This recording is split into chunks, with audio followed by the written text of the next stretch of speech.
രബി ചേച്ചി ഞാൻ ഇറങ്ങാം. ഇറങ്ങിക്കോ, വീട്ടിൽ കാണാം.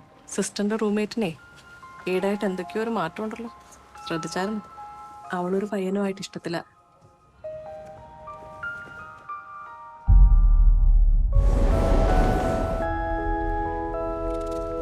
ഇത് പ്രവേശിക്കാണല്ലോ. ഇതിപ്പോ ആരയക്കാനാ? ഒന്നും കാണുന്നില്ല. ഇതിലെന്തോ ഇംഗ്ലീഷിൽ എഴുതിയിട്ടുണ്ട്, മെയ്ഡ് ഇൻ ജർമ്മनी. रवि ചേച്ചിയുടെ ഹസ്ബൻഡ് എവിടെയല്ലേ? लास्ट टाइम कभी फोन किया था उसने? 1 साल से ऊपर हो गया. ചേച്ചിക്ക് ആളെ നേരത്തെ അറിയായിരുന്നു? തീരെ അറിയത്തില്ലായിരുന്നു. ഒരു ദിവസം അച്ഛൻ വിളിച്ച് വെച്ച് വീട്ടിലോട്ട് വരാൻ പറഞ്ഞു. ഞാൻ ചെന്നപ്പോഴത്തേക്ക് ആ ഒരു കല്യാണമൊക്കെ നിശ്ചയിച്ചു കഴിഞ്ഞാൽ. ഒട്ടും അറിയാത്ത ഒരാളെ എങ്ങനെയാ കല്യാണം കഴിക്കാം? കൊണ്ടൊന്നും പറ്റുമെന്ന് തോന്നുന്നില്ല.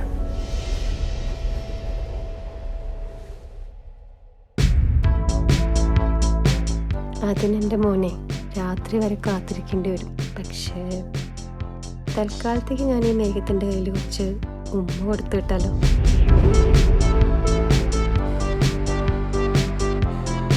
ഈ ഭാവിയെ പറ്റി ചിന്തിക്കാറുണ്ടോ?